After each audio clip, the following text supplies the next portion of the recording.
Watching news at Prime. Let's get into this conversation now. There's been mixed reaction to the Gauteng Division of the High Court's proposal to introduce mandatory mediation in all civil cases. It's an effort to address backlogs, with some cases set down for 2031. Can you believe it? Let's talk now to the Gauteng Judge President, Dunstan Mlambo, who talks to us this evening from Johannesburg. Judge President, good evening to you and thank you for your time. Your courts are severely backlogged, and I suppose the first question is, how was this situation allowed to get this bad, and how or what role has the Gauteng bench played to allow this crisis to deepen? Good evening, Mr. Mgambi, and thanks for inviting me to explain what we're trying to do with the directive. We, as a judiciary, have, for quite some time, I think from when I took over, I know that JP Ngwebe, even before me, had also expressed his concern at the rising levels of the workload of the division. And it's not only this division, by the way. And the cry was for the judicial establishments to be rationalized and to be increased.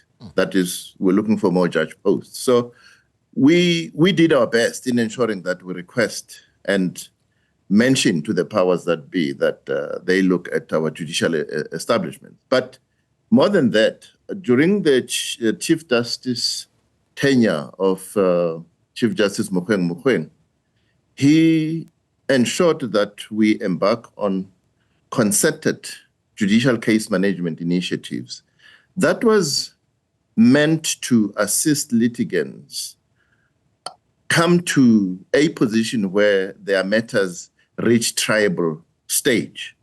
Because at that stage, matters were just being set down without them being trial ready. And that process assisted a bit, but it sort of distracts judges from doing their core duties of sitting and considering and deciding, resolving disputes in that manner. Because if you've got to get the parties together, they come to several meetings, then you get them to sign a proper pre-trial minute when the matter is trial ready. That's when then the matter is set down on the trial roll. Judges could be doing a lot more of that in terms of deciding matters. So we've done our bit in terms of ensuring that we continue to do the work as it comes to us, but also to hope that our cry for more judicial establishment enhancement happens. So I hope that answers your question as to what did we do, because you seem to imply that we were complicit in allowing this situation to reach this level. We were not. When you say the powers that be, who should be blamed for this crisis?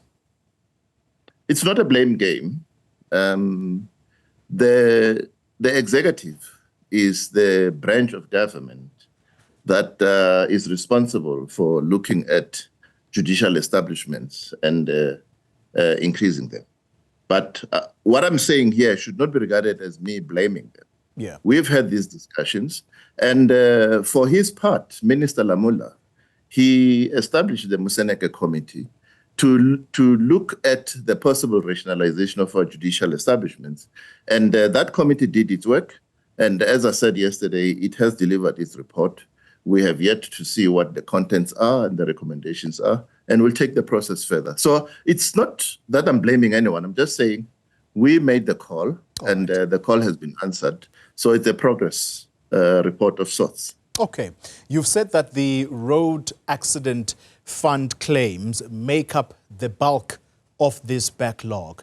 Does that suggest that the system for processing and finalizing these RAF matters is fundamentally broken? It means that there's an avalanche of road accident fund claims, especially those that come to this division. This relates to claims that not only arose in Gauteng, but arose in other provinces, simply because the head office of the RAF is here, and it's easier for litigants to litigate here. So the first reason is more of that litigation has just kept coming and increased. And the handling thereof, right, from the Road Accident Fund, I think issues reached crisis point when the panel attorney system was disbanded by the RAF. And that led to rising rolls, especially on the default judgment rolls, because a lot of summonses, claims by plaintiffs are totally ignored by the RAF, and they have to be dealt with on the default judgment basis by this court. Yeah. Very quickly, Judge President, if it is broken then, what needs to change? What needs to change is something that should have probably have changed some time ago. When the legislature saw fit to include Rule 41A in the rules of court, I would say the attorneys should have taken that rule seriously, because that's the rule that introduced mediation.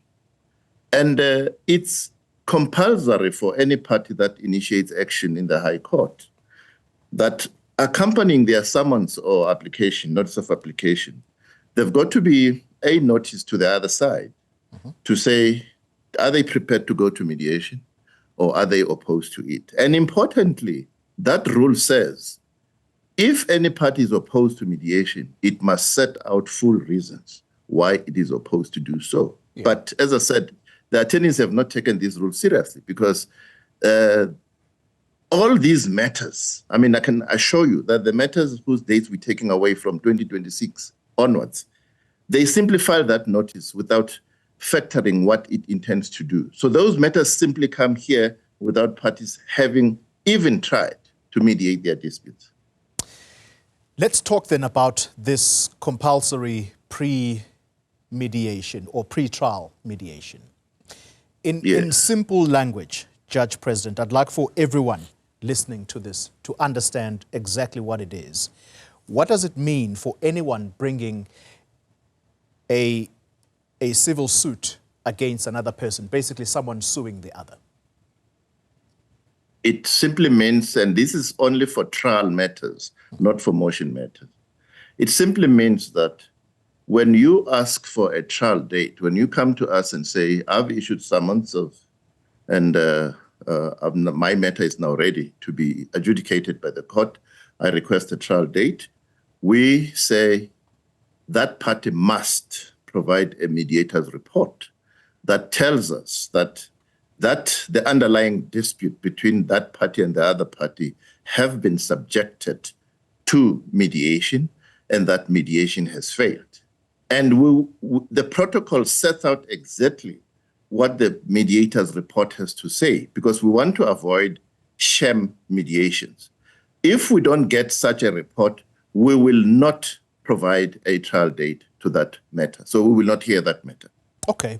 You introduce a new phrase, sham mediations. I'll introduce the question differently. What happens if litigants refuse to participate? The protocol is clear that if a party refuses flatly to involve themselves in the mediation process, there are steps that are set out in terms of which the innocent party, the one who wants to go to mediation, can take. And that's also based on Rule 30 of the Rules of Court, to apply to court to get an order that strikes off the defense of the defaulting party, so that the innocent party comes to court quicker. And it's like scoring a penalty that has no goalkeeper preventing it. Yeah. And whilst we're still on this point, how do you stop powerful individuals from using this very same mediation process to pressure those who are less resourced into agreeing to unfair settlements? It's not a power dynamics issue, Mr. Mgambi, to go to mediation.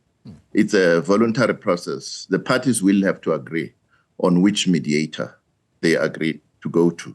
And the mediator is not involved in any power dynamics aspect of the nature that you are talking about. So there's no prospect of anyone coercing anyone to go to mediation and agree to terms that are inimical to that party's interests. So power dynamics does not come into it. Okay. Do we have enough qualified mediators, Judge President, to implement this properly? Or is it possibly another process that's headed the way of bottlenecks? No. We started discussing this route last year, and we've engaged all the role players in the legal profession, as well as in the mediation industry, to reach the point we've reached. So there are a number of mediation organizations that are properly structured and properly controlled and run that have a database of mediators who are qualified.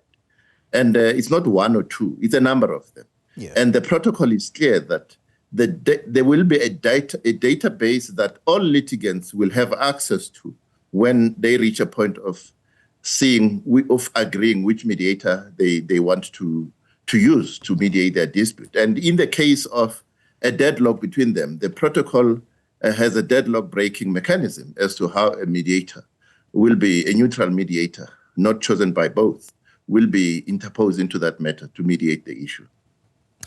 Let's wind this down then. Consultation of the legal profession or legal fraternity. How much consultation has there been on this mediation process, and what kind of feedback have you received from lawyers and judges alike? Judges are all in it.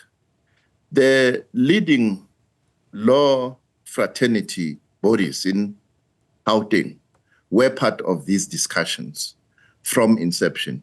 I mean, they were all part and they were represented. I can tell you the BLA was there, Pabasa was represented, Nadel was represented, the Society of Advocates in Pretoria and Johannesburg in their different formations were represented.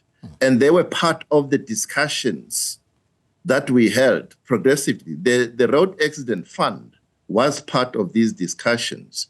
The ministry, not the ministry, like the Department of Health, represented by, I think there's a lady who piloted a very successful mediation project in the Gauteng Department of Health, Ms. Lengiwe. She was also there. So there was very widespread consultation. No one can come now and say they were taken by surprise when they saw the draft directive. And what we've done is part of the consultation process to issue the directive to say, here is what we intend to do, and this is the date when we want to do something. Give us comment about what you think. Yeah. And we're not expecting the comment I've seen where people are simply saying, we don't want mediation. This directive should be withdrawn. Because it's like people are saying, the status quo is okay. The status quo is not okay, Mr. Mgambi. It's intolerable. And I would be remiss as head of this court to allow that situation to continue as it is. In a year's time, as we conclude, what does success look like with this introduction of the mediation process? Success will be the dates that we've taken away, those matters being subjected to mediation and being successfully mediated, and matters that truly deserve judicial attention, landing on our trial roll expeditiously, that is in 18 months or less than 18 months' time, and their disputes resolved quicker. And, you know, we're taking away dates, and I know there have been threats that people will want to review this directive and set it aside. But the days that are in 2031, if a dispute is not successfully mediated or there are some issues about it that justify that matter being adjudicated by us, we will not give them a date later than the date they had got that we took away. We will ensure that we give a date within 18 months. And that space will be created by these undeserving matters that are on our roll.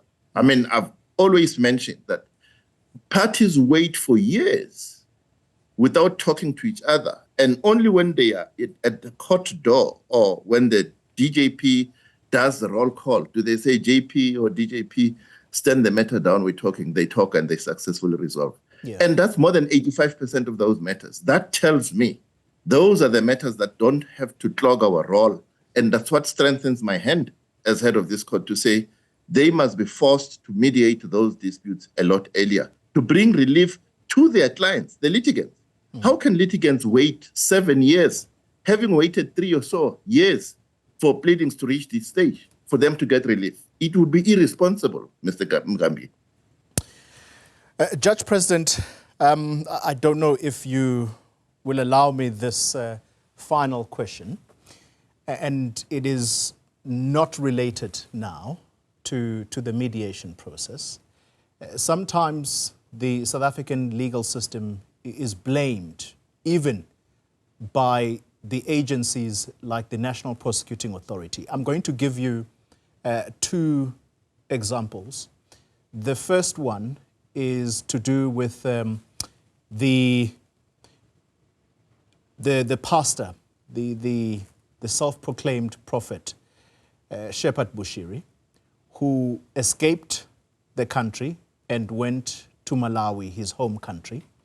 The NPA head was on this show saying, we did what we had to do, and we told the court, please do not release him. He is a flight risk, but nonetheless, he was given bail and he skipped the country. When the legal system is blamed in this manner, do you believe it is fair, or does something need to change about it? Well, you've cited one case, Mr. Mgambi. Yes. And I'm not going to say the magistrate who granted bail was at fault or not at fault. It's not for me to say that.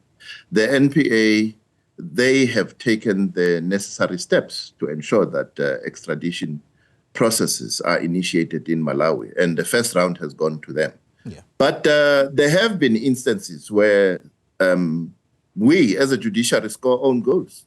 You know, I've had discussions with high-ranking members of the police who say sometimes we get discouraged. We chase, we work hard, we arrest hardcore criminals, but the courts release them for flimsy reasons. So the discussion needs to happen a lot more for each arm that's involved in the criminal justice system to be attentive and responsive to what has to happen and what needs to be done. So I know I'm skirting around the question, Mr. Mgambi, but yes, there are instances where the judiciary may be blamed for some things that happen, but there are instances where the legal profession itself has to be blamed, as well as the prosecution arm. There are instances where they should take the blame for the dysfunctionalities that we see in the criminal justice system in particular. Judge President, I thank you very much for indulging me, particularly on that final question. Hope to talk to you again in the near future. The Judge President of the Gauteng